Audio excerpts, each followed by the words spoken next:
Ce matin, on va voir la deuxième partie. Hein? Il était incomplet le message et tout ça, puis ça ne sera pas la fin encore, je m'excuse, hein? Mais on va continuer, voir où ça nous amène aussi. En conclusion, on va regarder ça. Bon Père Céleste, merci de ce beau privilège d'être ensemble, puis on veut, Seigneur, être dans la foi que tu nous demandes. Parce que sans la foi, c'est impossible de t'être agréable. Mais on veut le faire à ta manière, selon tes directives, selon toi, le patron, tu nous as donné. Tu nous as dit comment agir, il n'y a pas de confusion. Fait que viens ce matin nous éclairer, nous guider par ta parole, donnée par ton Esprit Saint, Seigneur, qu'on puisse être en pleine paix avec toi. Merci Seigneur, merci pour les frères, les sœurs, puis Seigneur, de leur amour pour toi qui est tellement édifiant et qui fait du bien, Seigneur. En ton saint nom, Jésus-Christ, notre Maître, notre Sauveur. Amen. Bien, juger ou pas, deuxième partie. Vous vous souvenez, le message est incomplet. On avait vu la poutre dans Matthieu 7. Ne juge pas avec une poutre, juge pas hypocritement. Puis dans Romains 1:2, Paul développe cette pensée-là, puis il nous dit, toi qui condamnes, qui fais les mêmes choses. Fait, et bien sûr, si on voit la liste, la description, vous vous souvenez de la description, s'il y a un chrétien qui marche dans ces choses-là, wow, ça demanderait une véritable repentance parce que c'est des choses incroyables qui sont décrites là. Se juger soi-même. On doit commencer par nous. Pour ça aussi la poutre, nous faire réfléchir, nous faire regarder, s'examiner. Mais Jésus dit de juger avec justice, avec la vérité, avec honnêteté, ce qui est droit. On a vu aussi que Jésus et les apôtres nommaient les péchés puis leurs auteurs. Bien oui, parce que si tu ne fais pas ça, comment tu vas savoir que c'est pas correct de le faire? Qu'il y en a qui sont là pour venir contredire Dieu? Puis ce matin, on va poursuivre dans surtout comment ne pas juger pour éviter de déplaire à Dieu. Puis de l'autre, en partie aussi en parallèle, tout comme de bien juger pour lui plaire à lui. Parce que si on déroge de ça, on est faux d'un côté ou de l'autre. Fait qu'on va regarder ce qu'il nous dit. On avait regardé bien vite, bien sûr, juste un petit rappel rapide, juger les différentes significations du mot. Juger, jugement, condamner, sentencer, punir. Mais ce mot-là peut être aussi pour déterminer, distinguer, discerner, pour tester, éprouver, pour décider, tester, conclure, puis estimer, évaluer.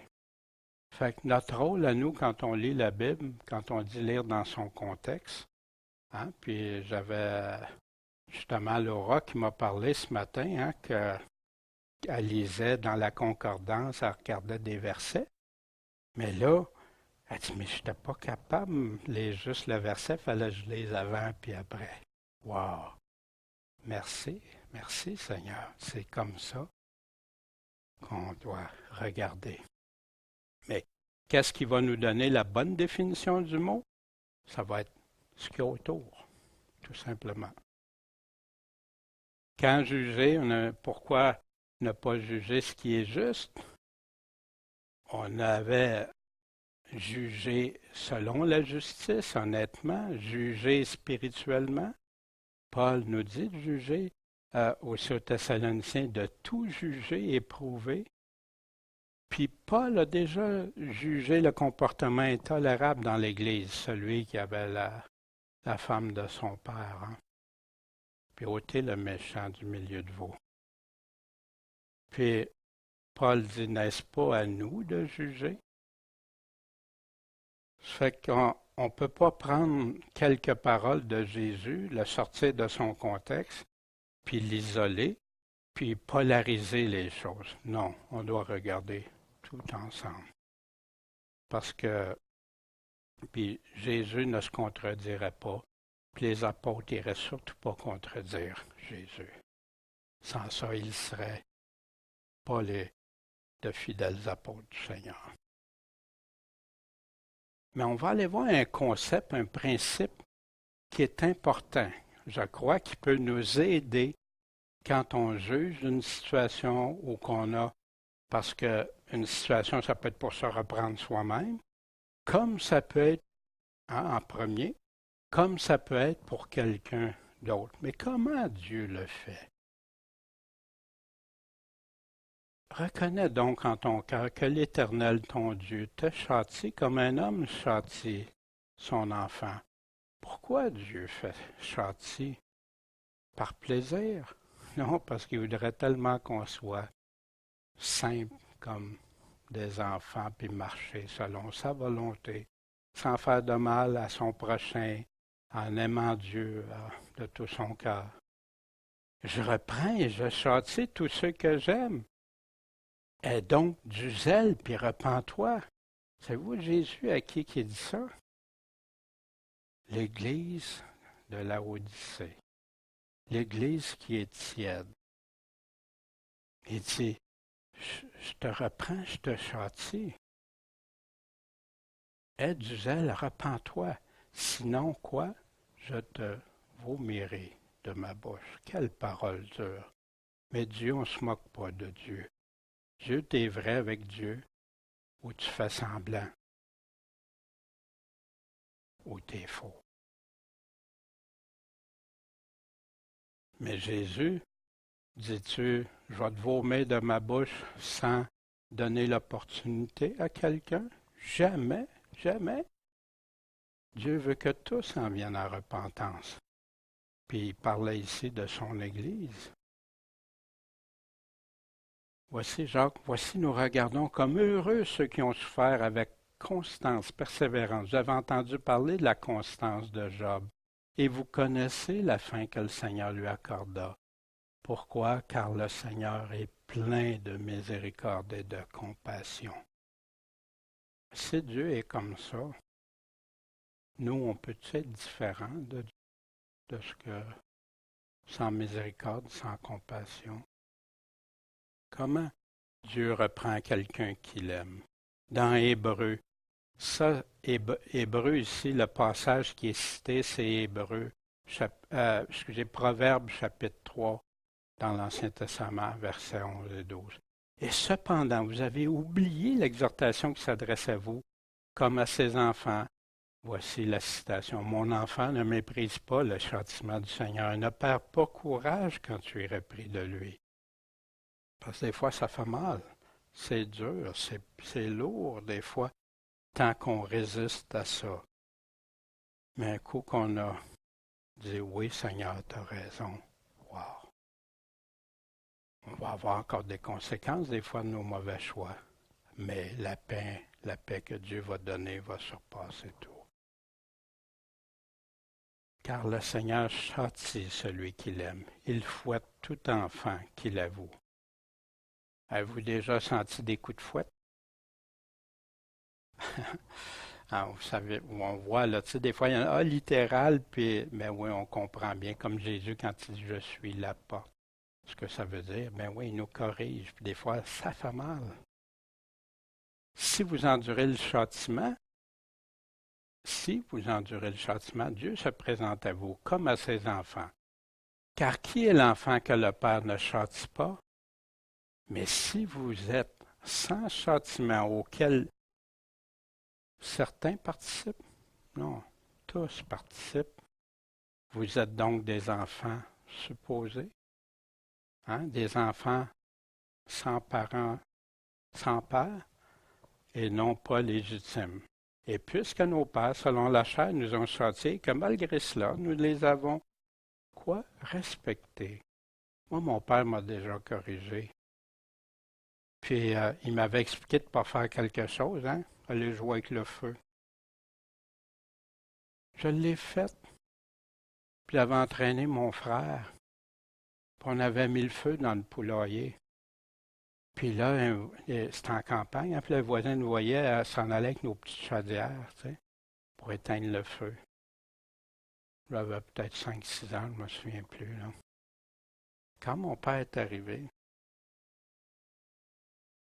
je me souviens plus de la douleur, mais je sais qu'il m'avait donné une fessée. Parce que je le savais déjà. Puis, mon père, je l'ai tué. Non, merci, s'il sera encore en vie. Merci, papa. Tu m'as peut-être évité de mettre le feu en quelque part après. J'avais plus le goût de jouer avec le feu après. Oui, voilà. Mais là, hein, Dieu peut nous amener. Puis jamais j'aurais pensé d'aller poursuivre mon père comme certains pensent, puis que c'était méchant. Pas du tout.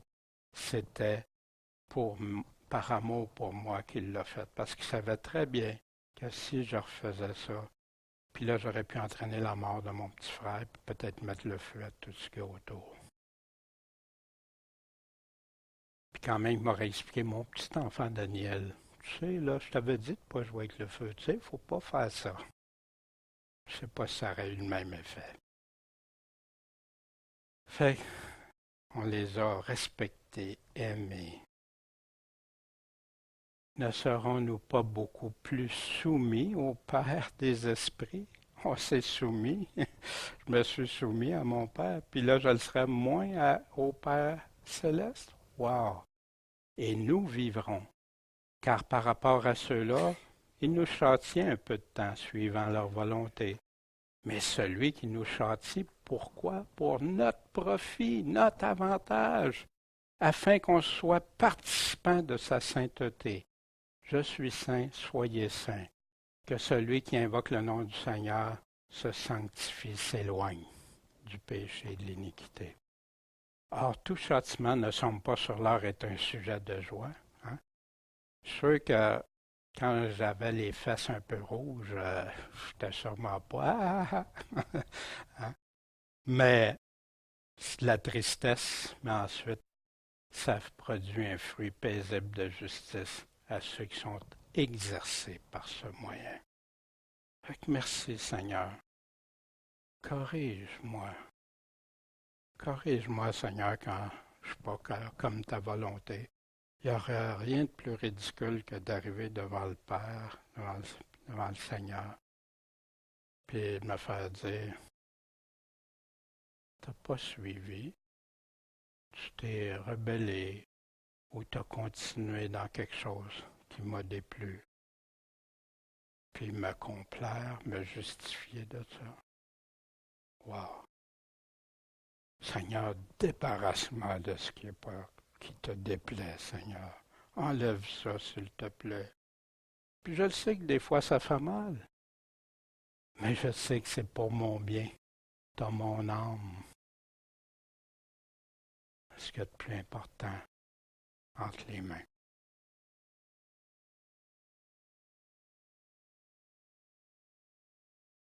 Ne serons-nous pas beaucoup plus soumis, hein? Sa sainteté. Ici, voici, on a, pour participer à sa sainteté, voici ce que dans le psaume 119, hein, ce beau psaume que Michel nous enligne une tranche par semaine. Il m'est bon d'avoir été affligé, afin que j'apprenne tes statuts, tes directives, tes commandements. Je sais, ô Éternel, que tes jugements ne sont que justice. Pourquoi je voudrais résister à ces jugements si je sais qu'ils sont bons, qu'ils sont vrais, et que tu m'as affligé selon ta fidélité? Comme mon père que j'aimais beaucoup. Mais quand il m'a corrigé, ça m'a mis de la tristesse aussi, pas juste de la douleur, de la tristesse. Mais après, j'avais plus le goût de lui déplaire. Puis je savais qu'il le faisait par amour pour moi.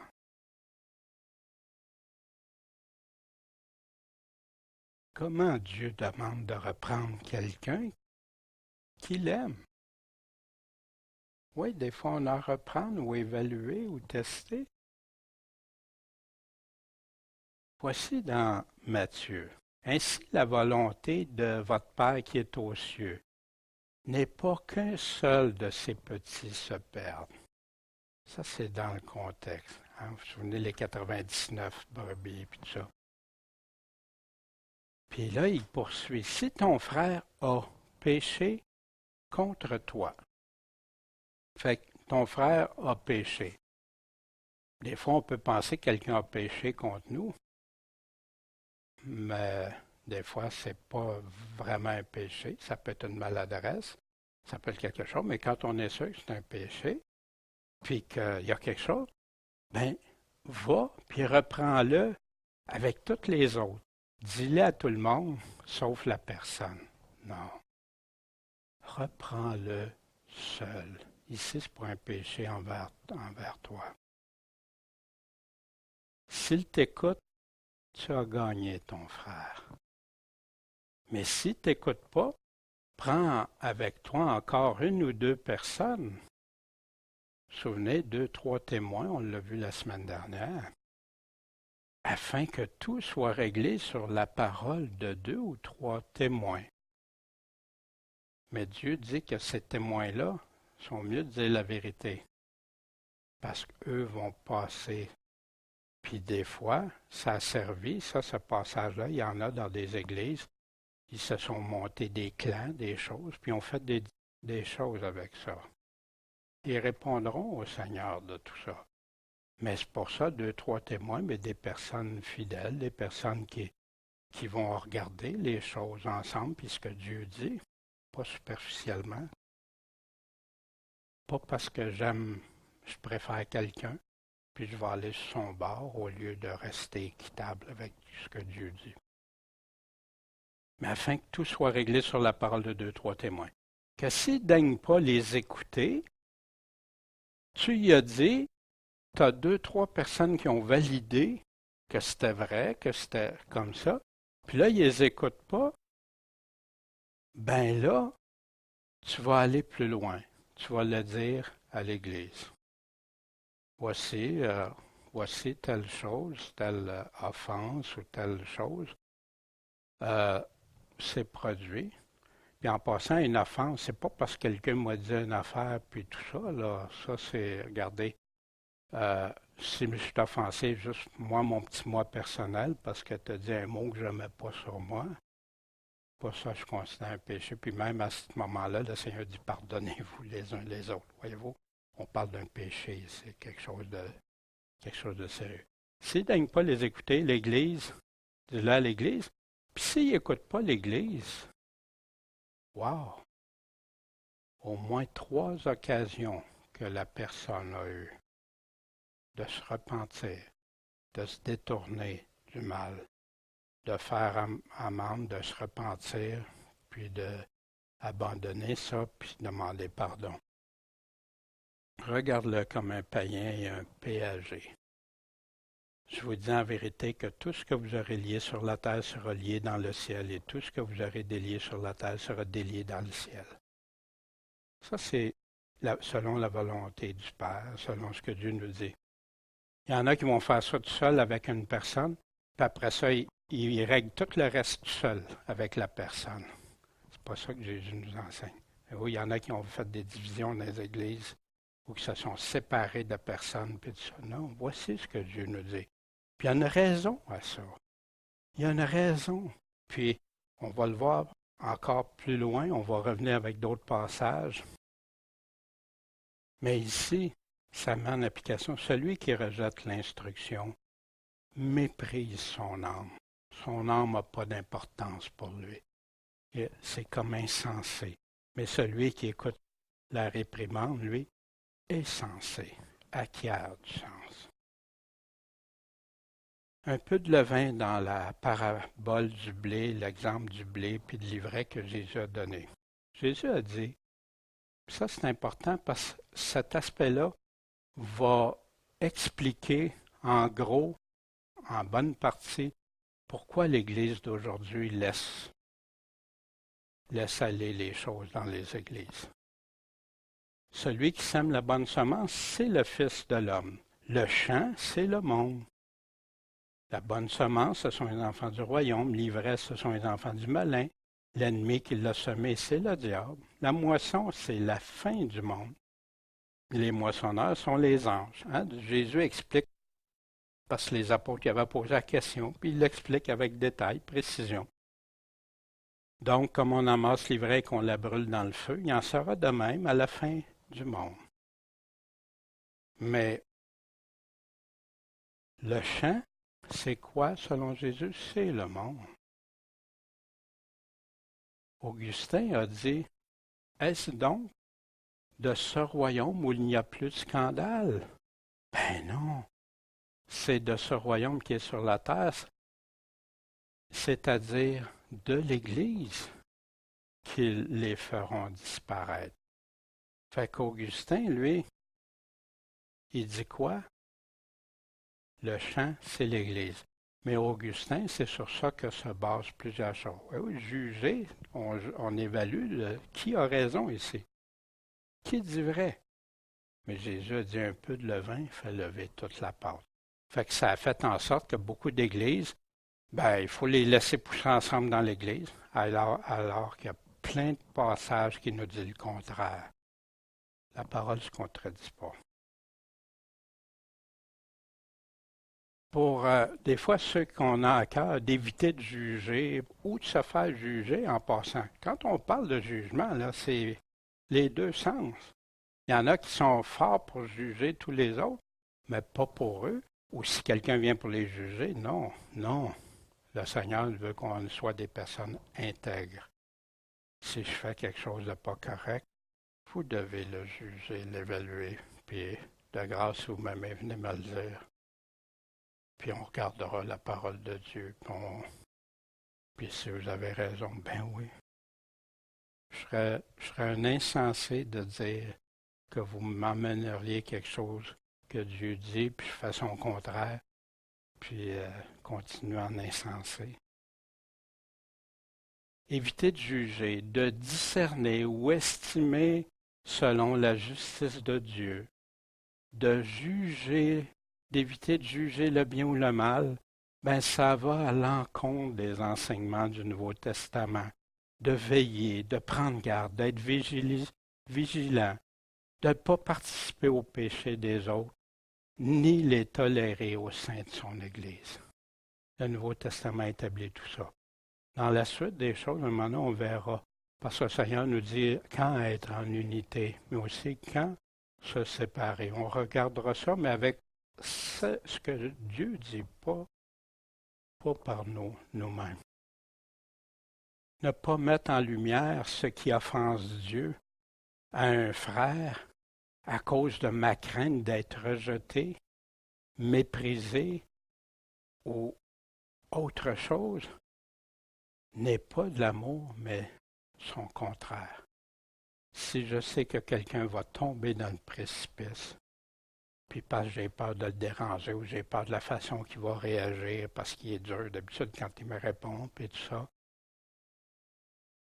est-ce que je l'aime si je le laisse y aller? Ben, c'est ça le sens pour avertir quelqu'un, d'aimer son prochain. Ça en fait partie. Ça doit être fait dans le but d'avertir pour permettre une repentance. Mais des fois, il y en a qui se prennent. T'as fait ça? Pas correct. Change ça. Qu'est-ce qu'on est en train de faire à ce moment-là? Non. Voici, mon frère, ce que Dieu dit. Veux-tu regarder? Je m'inquiète pour ton âme. Avec bonté et miséricorde. Toujours. Quand ça, c'est absent, est-ce que je suis en train de juger selon les critères du Seigneur? Je prends la place de Dieu des fois. Puis je ne dois pas faire ça. Quand je dis quelque chose, c'est au nom de Dieu. Il faut que Dieu l'ait dit. Puis dans la façon que lui veut que je le dise. Ça n'empêche pas de dénoncer les mensonges, les erreurs, les péchés. Mais oui, ça en fait partie. Mais de quelle manière? Puis une repentance contre le péché ou contre une doctrine étrangère ou mensongère.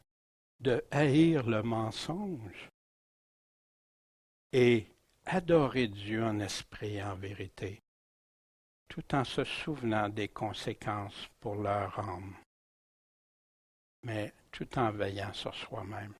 Parce que, aussi, si je fais ça, aussi je peux m'exposer moi. Puis je vais dire à quelqu'un, tu fais ça, tu fais tel péché, puis après ça, moi je me tiens pas sur mes gardes, puis quelques mois après, moi je fais, voyez-vous? Non, restons. Le fait de dire ce qui est mal selon Dieu, mais comment qu'on peut dire ce qui est mal selon Dieu, sauf avec seulement ses paroles, sans rien ajouter, sans ajouter nos opinions personnelles, nos préférences. Il y a des églises qui se sont séparées parce que les vêtements, ça ne marchait pas pour des vêtements. Un préférait un vêtement, l'autre préférait un autre style de vêtement. Un voulait de la musique, l'autre voulait pas de musique. Puis là, ils sont campés sur leur position. Qu'est-ce que vous pensez? Est-ce qu'ils n'ont pas oublié le sens? Hein? Ils ont regardé juste à l'arbre, mais ils n'ont pas vu l'ensemble. Wow! Soyons prudents, soyons prudents. C'est de dire ce qui est mal selon Dieu, c'est pas mal jugé, sauf si c'est fait avec un cœur hypocrite, comme Jésus nous a dit une poutre, des intentions impures, de médire, de l'orgueil. Hein? Souvent, moi je suis bon, je fais ça, fait que toi aussi tu vas faire, moi je vais te montrer. Non, c'est pas l'attitude à avoir, jamais. On n'a pas de justification pour ça. Et querelle.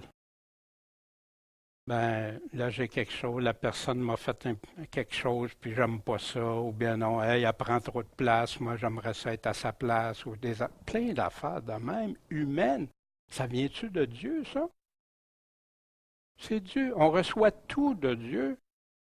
Puis, qu'est-ce que je pourrais me glorifier parce que j'ai une aptitude qu'un autre n'a pas, ou parce que l'autre a une aptitude que j'ai pas? Jalouser ça? Wow! Ça fait des dégâts. Des dégâts. Se croire abaisser quelqu'un. Lui, tiens, lui, je vais le mettre. Hein? Puis tu vas voir les autres, là, comment ils vont penser de lui. Si je ferais de la prédication comme ça, sortez-moi de là. Sortez-moi, c'est jamais ça.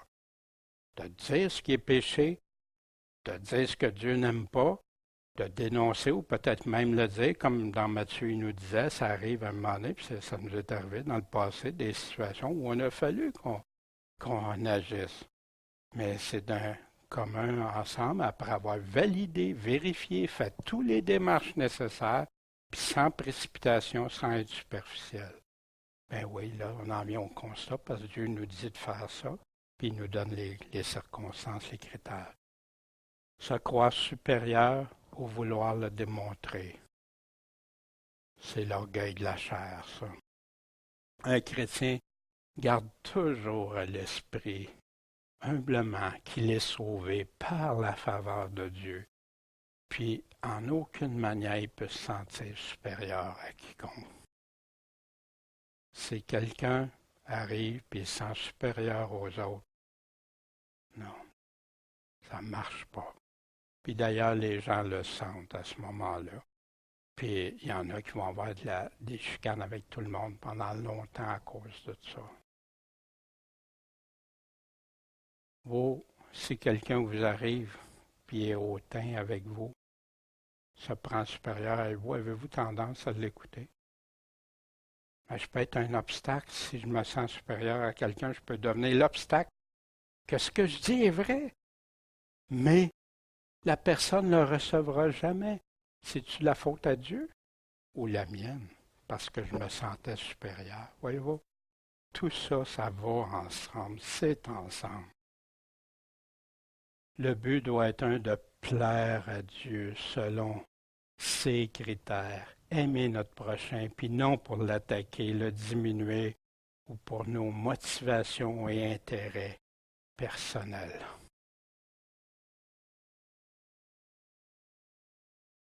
Un châtiment sévère attend celui qui quitte le droit chemin, et celui qui est d'être pris mourra. Voyez-vous, dans Matthieu 18, là, Jésus aborde ça, Paul l'aborde aussi, et plusieurs autres. Mais est-ce que il y en a qui ont pensé que ceux qui refusaient d'être repris par eux autres mouraient? Mais c'est pas ça. Il y en a qui ont fait mourir des gens parce qu'ils ne voulaient pas suivre leur chose. C'est pas ça du tout. Hein? Dieu est juge. Dieu s'occupe de ça. Maintenant, comment Dieu demande au conducteur de reprendre quelqu'un qu'il aime? Dans les lettres à Timothée et à Tite, il en parle amplement. Ne reprends pas rudement le vieillard. Le Seigneur, je suis un vieillard moi-même, si jamais ça m'arrive. Mais comment le faire? Exhorte-le comment? Comme un père. Comment tu le diras à ton père? Comment tu t'adresserais à lui pour l'aider à corriger quelque chose que tu vois qui est danger pour lui? Les jeunes gens, reprends-les comme des frères. Ben, ça dépend. Si je viens d'une famille, mes frères sont tout le temps en bataille. C'est une autre histoire, là. Mais vous comprenez le sens, c'est pas ce sens-là qu'il donnait. Des frères. Reprends devant tous. Qui? Ceux qui font pas mon affaire? Ceux que j'aime pas parce qu'ils disent pas comme moi? Ceux que parce que c'est, parce que ça? Non. Ceux qui pêchent. Afin que les autres aussi en aient de la crainte. Exactement ce que Jésus donnait. Paul, il reconfirme les enseignements de Jésus. Qu'est-ce que Jésus a dit dans Matthieu 18? Ben, c'est ça, si ça va jusqu'à l'Assemblée. Mais avant, il veut que les gens se repentent. Ils veulent que les gens le réalisent eux-mêmes puis qu'ils corrigent ça. Vous savez, moi, des fois, j'ai été dans des situations d'avertir des personnes, de les reprendre pour certaines choses. Pas parce que j'aime ça. Des fois, tu aimerais bien mieux dire, Seigneur, j'aimerais mieux pas le savoir quasiment. Mais si je ferais ça autour de là, Daniel, qu'est-ce que tu fais là? Tu as cette responsabilité-là. Vous savez, des responsabilités, des fois, il y en a qu'on préfère, d'autres qu'on c'est plus, hein? Mais ça en fait partie. Mais comment tu le fais? Puis, c'est important parce que c'est ça qui garde l'Église. De qui? De Christ.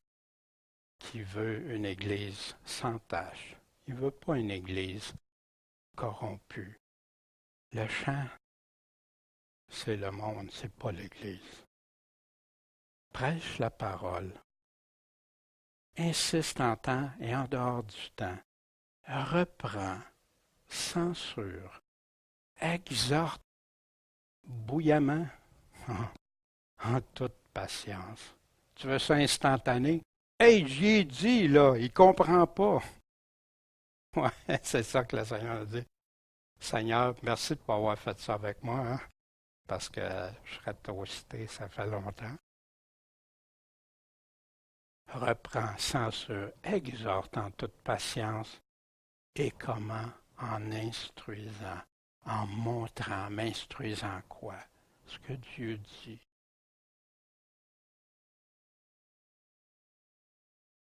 Puis voici pourquoi aussi.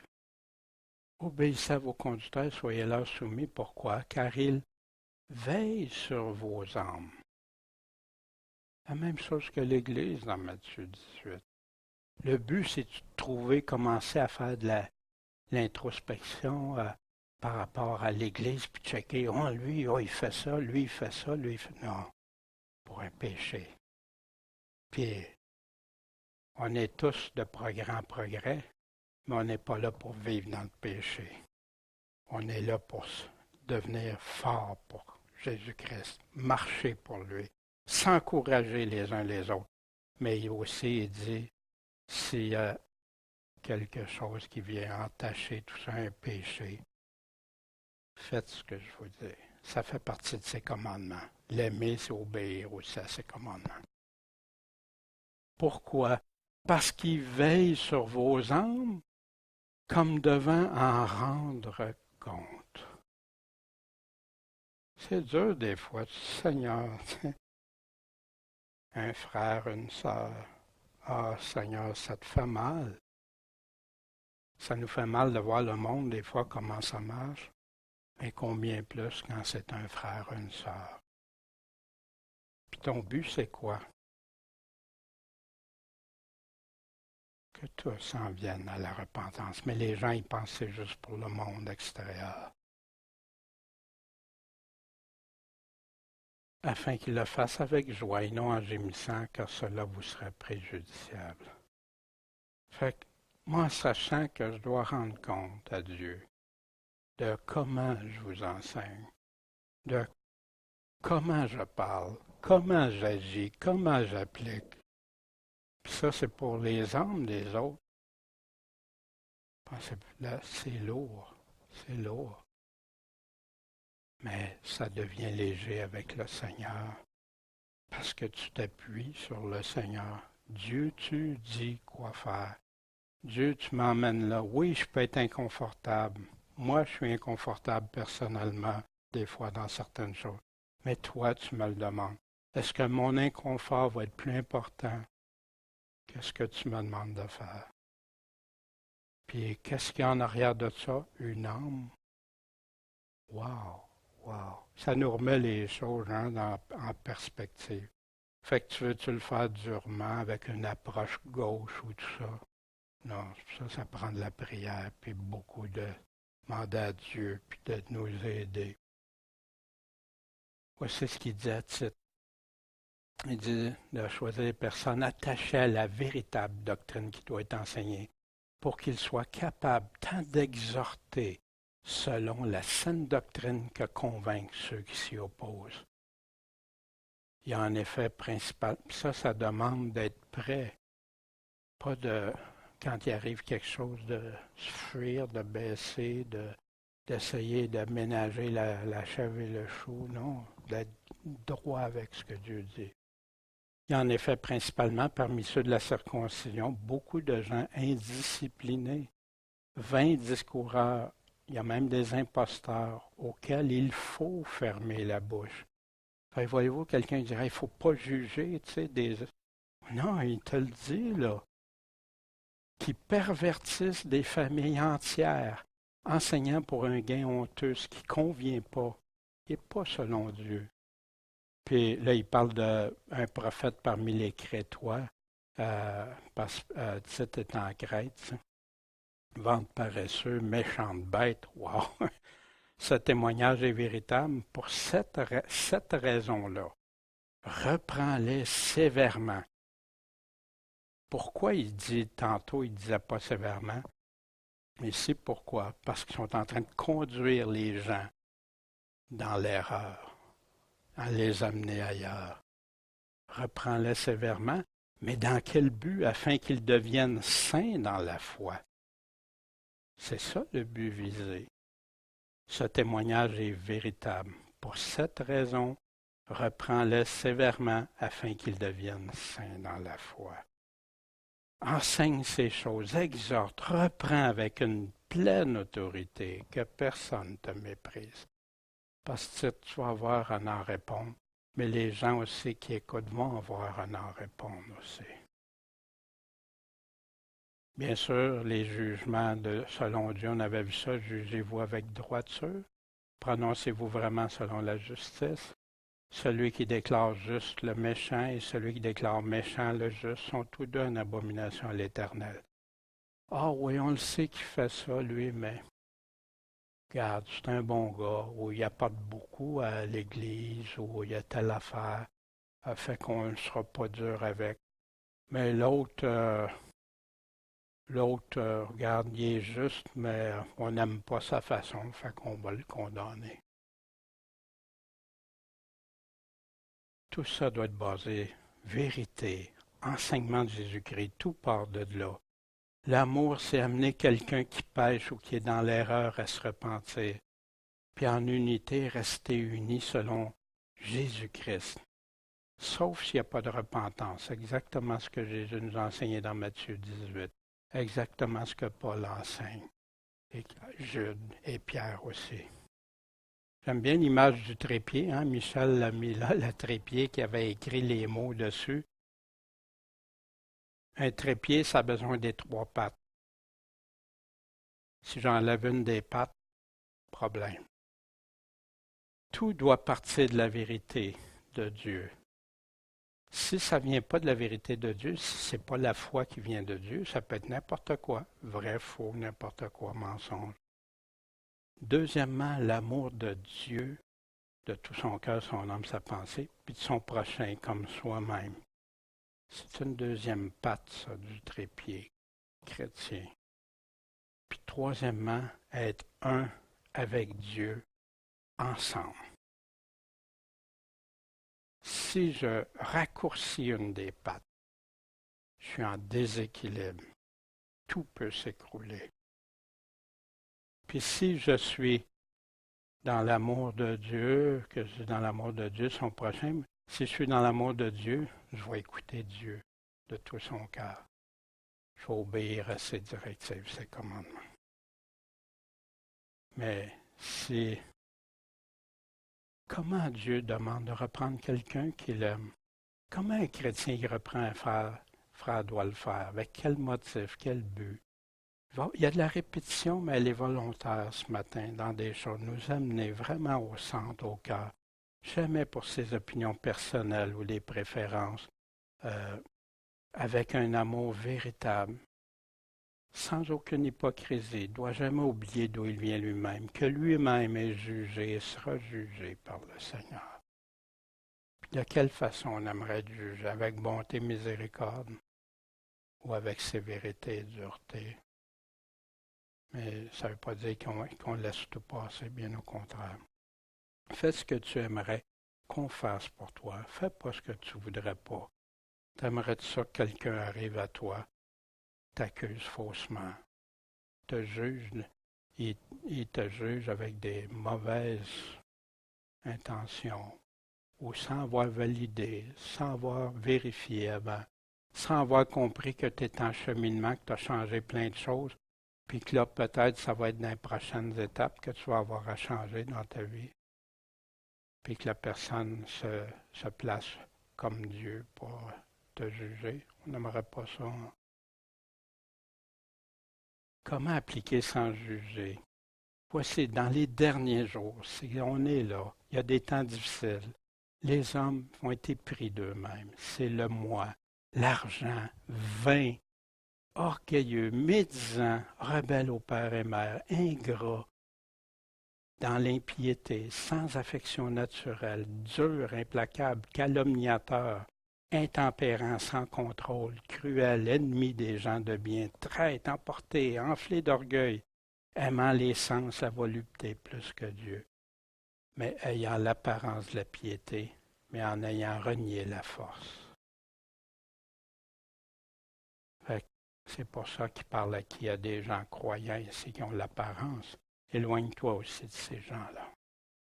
Encore là, la vérité, l'amour, l'unité, mais on va voir ça dans les semaines à venir, l'unité jusqu'à quel point, par exemple, si quelqu'un s'en va dans le mensonge, si quelqu'un s'en va dans le péché, rester un avec Dieu et avec Christ, on peut faire ça vraiment.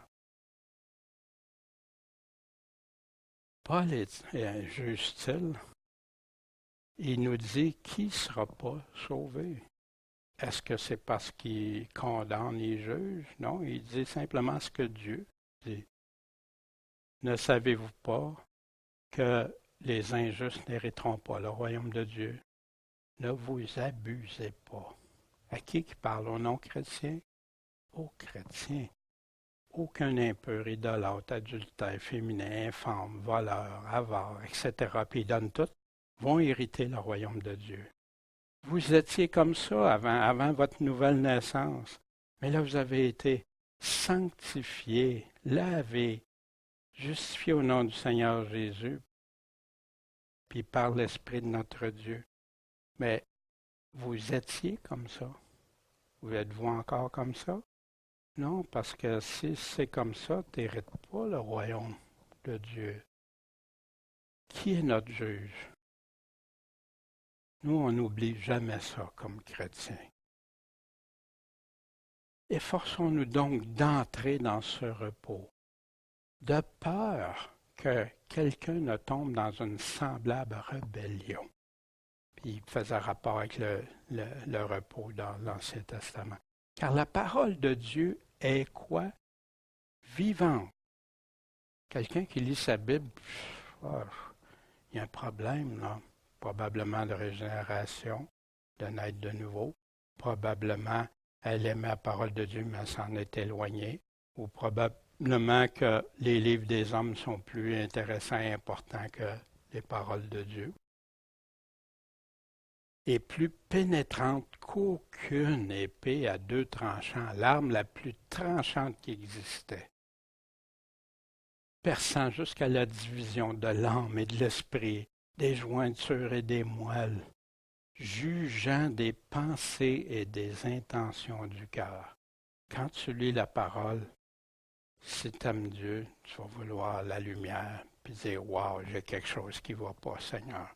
Je veux me conformer à ça, à me débarrasser de ça, à te suivre. » Mais il y en a qui n'aiment pas ça. Ils vont fermer ça, puis ils n'en veulent plus après. Ils ne veulent pas venir à la lumière. Il n'y a aucune créature qui soit cachée devant lui, mais toutes choses sont nues, entièrement découvertes aux yeux de celui auquel nous devrons rendre compte. C'est qui notre juge?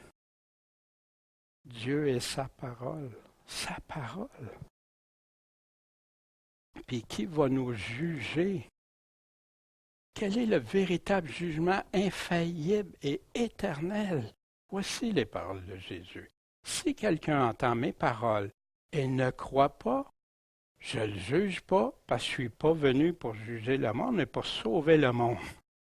Wow! Hein? Mais il arrête la lecture là. Voici ce qu'il dit. Celui qui me rejette et celui qui ne reçoit pas mes paroles a son juge. Fait qu'il y en a qui croient que recevoir les paroles de Jésus-Christ, c'est juste croire qu'il est mort et ressuscité, puis il s'arrête là. Mais de quelles paroles il parle? De ses paroles, tout ce qu'il nous a enseigné, d'aller enseigner tout ça, ses commandements. Reçoit pas mes paroles, a son juge. La parole que j'ai annoncée, c'est elle qu'il jugera au dernier jour. Car je n'ai pas parlé par moi-même, mais le Père qui m'a envoyé m'a prescrit quoi ce que je devais dire et annoncer. Celui-ci est mon Fils bien-aimé. Écoutez-le, écoutez-lui. Et je sais que son commandement égale quoi? La vie éternelle. Fait qu'il y en a qui ne comprennent pas, qui sont en train de contredire Dieu dans plein d'affaires, puis qui pensent qu'ils ont la vie éternelle quand même. Quelle tristesse. Tout ça parce que des gens leur ont montré autre chose que les paroles de Jésus, mélangées avec des discours humains. Prenez garde à vous, afin qu'on ne perde pas le fruit de notre travail. Mais on juge par quoi? Il nous le dit, quiconque est transgresseur, donc il n'obéit pas et demeure pas, reste pas attaché fermement à la doctrine de Christ. Il n'y a pas Dieu. Celui qui demeure dans la doctrine de Christ a le Père et le Fils. Si quelqu'un vient à vous et n'apporte pas cette doctrine, recevez-les pas dans votre maison, ne le saluez pas, parce que celui qui le salue participe à ses mauvaises œuvres. Jugez par quoi? Par les commandements de Jésus, sa doctrine, son évangile, et non pas un évangile réduit comme on tente de faire croire aujourd'hui. La bonne nouvelle, on était perdus, on était pécheurs, on était loin de Dieu. Dieu nous dit de se repentir, de se détourner de cette vie-là, d'enlever tout ce qui offense à Dieu, puis de vivre pour lui, de le suivre, de l'aimer, d'obéir à ses commandements. Puis là, bien c'est sûr, il nous promet, mais il nous dit, mets en garde à ceux qui ne lui obéissent pas. Il est l'auteur du salut éternel pour ceux qui lui obéissent. Hébreux 5:9. Le jugement des intentions des serviteurs selon Dieu, ça aussi, hein, on va prendre ne juger de rien avant le temps, jusqu'à ce que le Seigneur vienne, qui mettra en évidence les choses cachées dans les ténèbres et qui manifestera les desseins des cœurs. Puis alors, Dieu donnera à chacun quoi? Sa louange. Y es-tu en train de parler de ceux qui ne vivent pas selon Dieu? S'il leur donne la louange? De quoi il est en train de parler? On va le voir, le contexte va nous l'expliquer. Parce qu'il y en a qui disent, ben non, il faut juger de rien. Regardons qu'est-ce qu'il nous dit.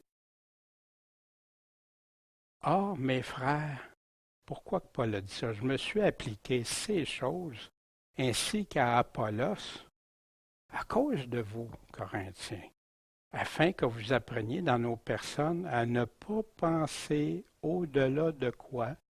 De ce qui est écrit. De ne pas aller plus loin que ce qui est écrit.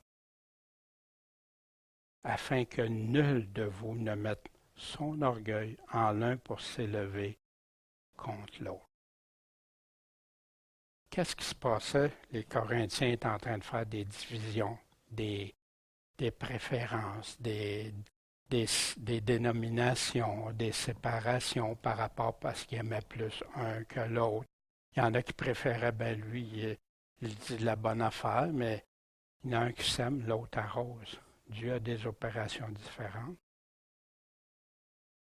Puis là, ben non, moi je choisis un tel ou je choisis l'autre. Ah ouais.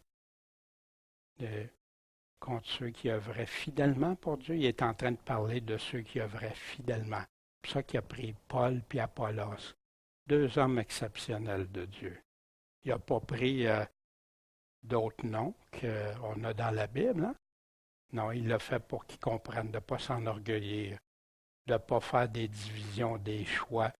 Puis, quand c'est Paul, quand c'est Apollos, wow! Mais Paul et Apollos sont choisis de Dieu, ils travaillent pour Dieu. Mais Dieu leur donne les capacités dont ils ont besoin. C'est quoi le jugement qui est nécessaire ici? À prendre garde contre ceux qui causent des divisions et des scandales. Mais contre quoi? Contre la doctrine que vous avez apprise il y a 2000 ans romains et à vous éloigner d'eux. On a besoin de la doctrine de Christ. Allez enseigner-leur tout ce que je vous ai commandé, sa doctrine, son enseignement. Mais là, il y en a qui ne servent pas, ceux qui font des divisions contre la doctrine de Christ. Mais il y en a qui pensent que la doctrine de Christ, c'est leur dénomination qui leur a tout donné. Puis ils sont obligés de contredire Jésus à plusieurs places. Wow! Ou affaiblir Jésus dans ses paroles, en reniant la force. Mais par leur propre ventre, par des paroles douces et flatteuses, ils séduisent le cœur des simples. Des paroles douces et flatteuses qui ne viennent pas de Dieu. Qui peuvent juger selon l'Esprit? Pour nous, nous n'avons pas reçu l'Esprit du monde, mais l'Esprit qui vient de Dieu quand tu es né de nouveau, quand tu suis le Seigneur, quand tu obéis au Seigneur, pour connaître les choses qui nous ont été données de Dieu. C'est quoi qui a été donné de Dieu? Et nous les annonçons. De quoi il parle? Des paroles, la parole du Seigneur. Non avec des discours qu'enseigne la sagesse humaine, mais avec ceux qu'enseigne le Saint-Esprit. Le Saint-Esprit a donné ça. Ça vient de l'Esprit Saint. C'est l'Esprit Saint qui a raison, qui a rappelé aux apôtres ce que Jésus avait dit, puis les choses à venir. expliquant les choses spirituelles aux spirituels. Or, l'homme animal ne comprend pas les choses de l'Esprit de Dieu, qui vient d'où? Encore de la parole. Ça lui semble une folie. Il ne peut les connaître. Pourquoi? Parce que c'est en esprit, spirituellement, qu'on en juge. Mais l'homme spirituel juge de toutes choses et n'est lui-même jugé par personne. Ça, c'est pas pour dire, ben, tu me jugeras pas, là. Moi, je marche pas correct, mais non, non, tu n'as pas le droit, tu peux pas me juger. C'est pas de ça qu'il parle, pas du tout. Car qui a connu la pensée du Seigneur pour l'instruire? Y a-t-il quelqu'un d'entre nous qui peut instruire Jésus-Christ? Instruire l'Esprit Saint? Changer ce qui est écrit, ce qu'il a dit? Wow! Mais pour nous, nous avons la pensée du Christ. Et où la pensée du Christ? Voyez-vous, quand tu regardes attentivement de quoi il est en train de parler, ça clarifie les choses qui nous a été données, ce que les apôtres prêchaient, la parole de Dieu. Soyez imitateurs de Dieu, marchez dans la charité comme le Christ nous a aimés. Puis là, il nous donne toute la liste des choses à ne pas faire, parce que de ceux-là, aucun n'a part à l'héritage du royaume de Christ et de Dieu. Que personne ne vous séduise par de vains discours. Des vains discours qui viennent atténuer ça, contredire ça ou te dire que tu peux faire ça, mais tu ne mourras pas. Jésus t'a sauvé, fait que maintenant, même si tu le fais, tu es correct. Wow, c'est pas ce que la Bible enseigne. À cause de ces choses que la colère de Dieu vient sur les enfants rebelles. N'ayez pas de part avec eux. Autrefois, vous étiez ténèbres, mais maintenant, marchez dans la lumière, enfants de lumière. Puis quand t'empêches de bien juger, t'empêches les gens, faut pas juger, faut pas ça. Ben, ça évite les gens de comprendre ça, qu'il ne faut plus qu'ils vivent comme ça. Le fruit de l'esprit, ça se manifeste dans la bonté, la justice, puis la vérité. D'examiner ce qui est agréable au Seigneur. Prendre aucune part aux œuvres sans fruit de ténèbres. Plutôt les condamner, les dénoncer, sans juger rien de rien. Mais tout ce qui est condamné est manifesté par quoi? Par la lumière. Quelle est cette lumière? Tout ce qui est manifesté devient lumière. Réveille-toi, toi qui dors, relève-toi entre les morts et Christ t'éclairera. Donc, prenez garde de vous conduire avec circonspection, pas comme des insensés. Jésus dit ce qui va arriver aux insensés. Rachetez le temps, les jours sont mauvais. C'est pourquoi soyez pas sans prudence, soyez vigilants, sur vos gardes, veillez, mais comprenez quelle est la volonté du Seigneur. Quand est-ce qu'on peut juger d'abord? Je peux juger ma foi, pas de problème avec ça. Je peux juger les doctrines avec la parole de Dieu, pas de problème avec ça. Le blé puis l'ivraie, ben oui, je vais en voir qui sont du blé puis de l'ivraie. Tester tout esprit qui nous dit, voir s'ils sont de Dieu, s'ils viennent de Dieu. Tester, juger les fruits. Tout tester et prouver sur qui et quoi ma foi provient. Ma foi vient-elle de la parole de Dieu ou si elle vient de la parole de Dieu plus? Les péchés, les actions, oui, les juger.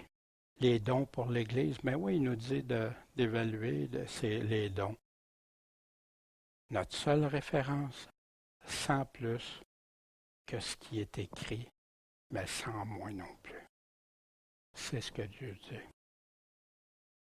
Le but de Dieu, il veut équiper, solidifier, amener à maturité dans Éphésiens 4. Il nous parle d'identifier les menteurs, les faux, les loups, de bien juger en sagesse, discernement, d'aimer Dieu en premier. L'adorateur, il veut des adorateurs en esprit et en vérité, pas dans le mensonge.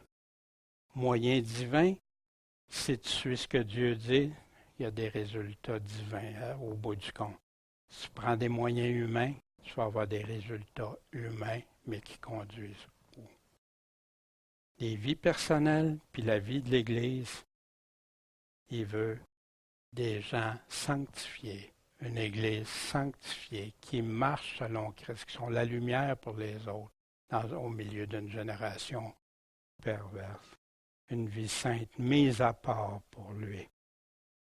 Puis éviter de rendre des chrétiens amorphes ou tièdes ou séduits. Il veut éloigner les vrais des hypocrites. On pourra regarder ça. Des fois, les autres me jugent. Hein? Des fois, ça nous fait mal. Mais c'est une belle opportunité de s'examiner selon Dieu. Des fois, c'est mes pires ennemis qui m'ont le plus rendu. Wow, Seigneur. Mais si je les rejette du revers de la main, je peux passer à côté d'une chose de vraie. Peut-être mes amis n'oseront pas me le dire, mais mon ennemi va me dire, y a-tu raison ou pas? Ça, c'est à vérifier, par exemple, avec Dieu. Mais si je suis sans faute dans ça, qu'est-ce que je fais de mourir à moi-même? Et c'est pour ici-bas ou avec le Seigneur. Je peux être blessé, méprisé, accusé injustement, rejeté, attaqué. Est-ce que j'ai été fouetté, craché, cloué? Tous ceux qui veulent vivre selon la piété en Jésus-Christ seront persécutés. Il y en a beaucoup qui se disent chrétiens et qui ne sont pas persécutés. Mais est-ce qu'ils vivent selon la piété ou selon le monde? Ça, c'est une autre réflexion. Comment un chrétien marche? Que la charité soit sans hypocrisie. Ayez le mal. Je ne sais pas pourquoi il a choisi ce mot-là. Horreur. C'est quoi horreur? Wow. Attachez-vous fortement au bien. Fortement. Quant à l'amour fraternel, soyez pleins de tendresse les uns pour les autres. Quant à l'honneur, prévenez-vous les uns les autres. On est l'importance qu'on donne aux autres. Quant aux zèle, ne soyez pas paresseux. Soyez fervents d'esprit, servez le Seigneur, soyez joyeux dans l'espérance, patients dans l'épreuve, persévérants dans la prière. Prenez part aux nécessités des saints, empressez-vous à exercer l'hospitalité, etc. Puis bénir ceux qui vous persécutent. Bénissez, maudissez pas. Réjouissez-vous à ceux qui se réjouissent, pleurez avec ceux qui pleurent. Pas aspirer aux grandeurs, mais s'accommoder aux choses humbles. De ne pas être sage à nos propres yeux. De ne pas rendre le mal pour le mal, s'attacher à ce qui est bien devant tous les hommes. Puis, si autant que ça dépend de nous autres, avoir la paix à tous les hommes. Si ça dépend de nous. Des fois, c'est pas nous. Les gens ne veulent pas la paix avec nous, c'est leur choix. Ne vous vengez pas vous-même, bien-aimés, mais laissez la colère divine, car il est écrit à moi la vengeance. C'est moi qui rétribuerai, dit le Seigneur. Ce matin, je vais arrêter ici pour ce matin. Puis c'est pas terminé, on va compléter, on va continuer à cheminer. Puis on va regarder. Mais ce matin, qu'est-ce qu'on a vu? Ce matin, l'importance de le faire selon Dieu. Comment il veut qu'on le fasse? Avec bonté, miséricorde, mais vérité. Se réjouir de la vérité, haïr le mensonge, se réjouir de la vérité. Pas tolérer ce que Dieu ne tolère pas. Être tolérant les uns envers les autres, mais pas pour le péché, pas pour les erreurs. S'il y a des mensonges, on doit les adresser, mais il nous dit aussi comment le faire. Dans l'amour, puis doucement, avec douceur, fermeté. Puis si ça dérape, ça va plus loin, mais là, on peut avoir plus de fermeté. Mais ce matin, on retient que Dieu nous aime. Dieu nous corrige. Dieu nous amène. Dieu veut qu'on s'exhorte les uns les autres à être de plus en plus pour lui, sans rien pour lui déplaire, de marcher de progrès en progrès. Mais ça se fait pas sans l'amour de Dieu, l'amour de son prochain. Puis on n'arrive pas en conflit avec rien dans l'Évangile à ce moment-là, si on le fait de cette manière-là. Bon Père céleste, merci pour ta parole, Seigneur, qui est la pure vérité, sur laquelle on peut s'appuyer, Seigneur, sans que tu n'y aies mis rien de trompeur, rien qui nous égare, mais au contraire, nous donne la voie à suivre. On veut s'attacher à ce que tu nous as déjà donné, Seigneur, par ton Esprit Saint, tes paroles, Seigneur, puis ton Esprit qui nous guide, qui nous renforce, qui nous convainc, Seigneur. Fait que puisses-tu nous guider chacun les uns les autres, puis à s'aimer de plus en plus. Puis Seigneur, on va continuer la semaine prochaine avec les autres, ce qui s'y est rattaché à tout ça, Seigneur, dans la paix, ta paix, Seigneur. En ton nom, Seigneur Jésus-Christ, notre Maître. Amen.